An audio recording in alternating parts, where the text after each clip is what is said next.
Quand j'étais au lycée, mon professeur de littérature me surnommait la femme plume. C'était une référence à l'homme plume de Flaubert, probablement parce que je me passionnais pour la littérature, pour les mots et pour les histoires. Et il était très important pour moi de retranscrire la parole des gens. J'étais fascinée par les personnes qui passaient dans la rue, par les gens qui sirotaient leur café ou leur thé, et ces personnes pleines de mystères et de secrets. J'avais l'impression que je pouvais, en écrivant quelque chose, m'approprier leur vie, les rendre vivants, leur redonner la parole, une parole à laquelle je n'avais pas accès. En grandissant, je me suis passionnée pour le documentaire, parce que j'y vois une forme d'humanité. J'ai l'impression de me rapprocher des gens et j'ai l'impression surtout de comprendre leur vie et peut-être à travers ça, de comprendre ma vie. Puis, en étudiant le journalisme, j'ai commencé à penser ma condition de femme, à me demander qu'est-ce qui fait que je suis femme aujourd'hui, qu'est-ce qui me définit. J'ai été influencée par des femmes merveilleuses dans ma vie. J'ai eu vraiment 3 exemples qui ont rythmé ma vie. 3 exemples merveilleux, 3 exemples pas comme les autres. Mon arrière-grand-mère, c'était un petit peu mon héroïne. Ma grand-mère me racontait les histoires de sa mère, des histoires fabuleuses pendant la guerre, des choses en fait qu'on ne voit qu'en film ou que dans les romans.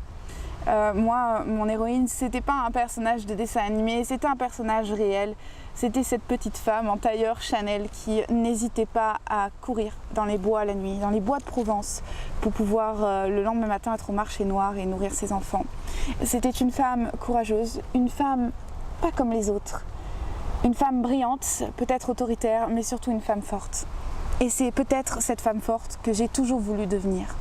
Cette résistante qui n'avait peur de rien, qui n'avait pas du tout reçu l'éducation pour se battre, mais qui avait décidé de changer sa condition pendant les temps de guerre. Ensuite, il y a eu ma grand-mère, cette femme merveilleuse qui, à travers son art de la couture, voulait rendre les femmes belles. Elle ne voulait pas qu'une robe soit une contrainte, elle voulait qu'une robe embellisse une silhouette, que toute femme se sente belle, que toute femme se sente forte dans une robe ou dans un pantalon. Et le modèle ultime, le plus beau de tous les modèles, c'est ma mère, cette femme forte, cette femme résistante et persévérante, qui m'a toujours dit « il faut se battre ». En tant que femme, il faut se battre. Et être femme aujourd'hui, finalement, c'est se battre. Elle m'a donné envie d'être une artiste, elle m'a donné envie d'être une journaliste, elle m'a donné envie d'être une journartiste et surtout, elle m'a donné envie d'être une battante, d'être une guerrière. Mon projet Être femme aujourd'hui, c'est pas né comme ça. C'est des années de réflexion, que ce soit dans la littérature, que ce soit dans le journalisme, que ce soit dans ma vie. C'est des années d'expérience, c'est des années d'écriture, des écrits oubliés, des écrits perdus. Juste une manière de me souvenir de ces 3 femmes extraordinaires dont on a voulu faire taire la puissance et la force qu'elles représentaient.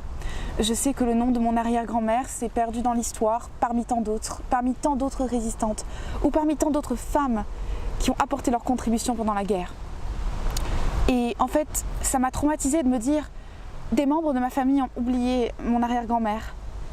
Je ne veux pas qu'on les oublie, je ne veux pas qu'on oublie mon arrière-grand-mère, ma grand-mère et ma mère, mais je ne veux pas qu'on oublie toutes ces femmes merveilleuses que l'on peut croiser chaque jour.